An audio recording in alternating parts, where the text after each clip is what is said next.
सबसे इम्पोर्टेंट अगर कोई चीज़ है, सबसे महंगी अगर कोई चीज़ है, that is piece, Shanti.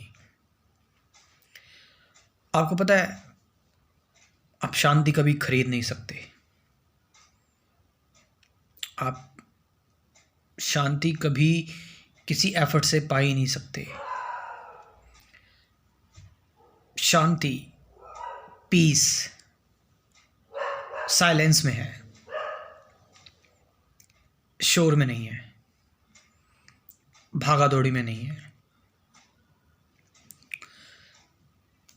Piece तब आती है जब आप हर तरीके से अपने इमोशनली, फिजिकली, स्पिरिचुअली जब आप शांत हैं। ऑफ कोर्स ये भी होता है कई बार कि आप फिजिकली ठीक नहीं है, बट अगर आप स्पिरिचुअली ठीक हैं तो फिर आप वो कवर हो जाता है। मतलब स्पिरिचुअली हम देखा भी है कि कई सारे ऐसे लोग हैं, हुए हैं पास्ट में, जो शारीरिक रूप से जो परेशान थे, लेकिन वो फिर भी शांत तो थे। चाहे रमण महर्षि को कैंसर हुआ, चाहे कृष्णमूर्ति को कैंसर हुआ, रामकृष्ण परमहंस की बड़ी दर्दनाक उनकी मृत्यु हुई, तड़प रहे थे बहुत ज़्यादा। ऐसे और भी कई सारे एग्जाम्पल्स हैं, लेकिन उनका स्पिरिचुअल ऑरा बहुत ज़्यादा स्ट्रांग था, जिसकी वजह से, क्योंकि उनकी जो कॉन्शियसनेस थी, चेतना थी, वो सिर्फ उनकी बॉडी पर डेवलप नहीं थी, बॉडी लेवल पर नहीं थी, वो उससे भी आगे जा चुकी थी। खैर, हमें कौन कैसा था इस बारे में तो बात नहीं करनी चाहिए। आई एम सॉरी अगर ये चीज़ आपको थोड़ी सी लग रही हो। हम अभी की बात कर रहे हैं, बिल्कुल इस वक्त की बात कर रहे हैं कि एक स्पिरिचुअल ऑरा होता है। Spiritual aura in the sense कि आप कितना माइन्यूट जा सकते हैं, कितना डीप जा सकते हैं, कितना सूक्ष्म हो सकते हैं। और माइन्यूट और सूक्ष्म होने का मतलब ये नहीं कि आप किसी चीज़ को पकड़ लो और उसके बारे में सोचना स्टार्ट कर दो। This is not minute. Minute या सूक्ष्म होने का मतलब होता है कि आप बैठे हुए हैं शांत, और चीज़ें अपनी स्पीड पर अपने अपने हिसाब से चल रही हैं। जैसे आप शांत बैठ जाते हैं तो फिर गाड़ियों की अपनी आप आवाज़ आती है, अपने आप ही अंदर अंदर इमोशंस दौड़ते हैं। आप किसी चीज़ को पकड़ नहीं रहे हैं, किसी भी चीज़ को कैच नहीं कर रहे हैं, आप जस्ट मौजूद हैं बस खाली। और उस मौजूदगी में आप पूरी तरह से चारों ओर फैले हुए हैं, expanded, not by part but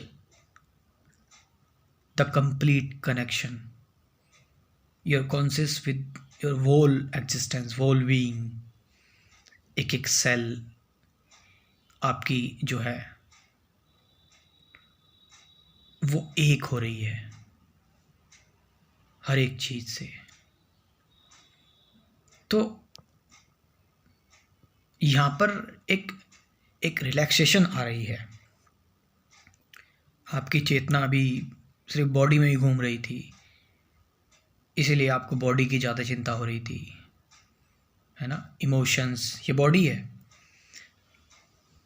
brain में न्यूरोट्रांसमीटर होते हैं, उनकी वजह से कन्फ्यूज़न, चिंता, डर लगता है। ये हमारे ब्रेन के बायोलॉजिकली है ये सब कुछ। न्यूरोट्रांसमीटर लाइक सेरोटोनिन, ऑक्सीटोसिन, ये सारी चीज़ें होती हैं। एंडोर्फिन, डोपामिन, इनका balance according to psychiatrist up and down जब होती हैं ये, तो फिर जब ये अप एंड डाउन होती है तो आप कह सकते हैं कि बॉडी में ये फियर, कन्फ्यूज़न, एंजाइटी, चिंता वगैरह आती है। तो आप अपनी बॉडी पर ही अभी सीमित थे, आपका ध्यान ही वहीं था। अगर मैं आपसे कहूँ कि आप अपने पैर को देखो, तो अब आपका ध्यान अपने पैर की ओर जाता है, लेकिन इससे पहले आपको पता भी नहीं था आपका पैर कहाँ था जब आप ये वीडियो देख रहे थे। क्यों? क्योंकि आप हर जगह मौजूद थे उस टाइम पर, लेकिन जब कोई पर्टिकुलर सेंसेशन आई, उस सेंसेशन से वो चीज़ दिखाई देने लगी। लेकिन जब वो सेंसेशन आ रही है, हम उस पर ध्यान नहीं दे रहे हैं, वो सेंसेशन आ रही है और चली जा रही है, और ऐसे बॉडी के अंदर बहुत सारी चीज़ें क्रिएट हो रही हैं, हम उन्हें डिस्टर्ब नहीं कर रहे। विचार बहुत सारे क्रिएट हो रहे हैं, होंगे, बायोलॉजिकल है, जैविक है, रचना ही ऐसी है शरीर की, ब्रेन ऐसे ही इवॉल्व हुआ है, थॉट्स तो आएंगे ही। तो फिर आ रहे हैं, बॉडी में सेंसेशन उठ रही है, संवेदनाएं आ रही हैं, हम देख भी नहीं रहे हैं। कि ऐसा होता है ना, कई लोग कहते हैं कि देखो देखो, वॉच, अब देखना भी नहीं है। जब वो सेंसेशन आएंगी तो आपको पता रहेगा ऑलरेडी, बल्कि देखने से तो आप फिर देखने वाले बन जाओगे, फिर आप उस देखने के प्रोसेस में आप इन्वॉल्व हो जाओगे। वो सेंसेशन तो रहेगी नहीं, सेंसेशन आएगी तो आपको ऑलरेडी पता होगा उस बारे में। Let it come and go, ये आएगी, आपको पूरी कहानी बताकर चली जाएगी।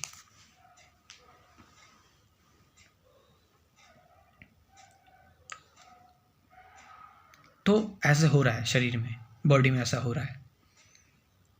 थॉट्स आ रहे हैं, चले जा रहे हैं, सेंसेशन जनरेट हो रही है, चली जा रही है, and you are not doing anything, not even watching.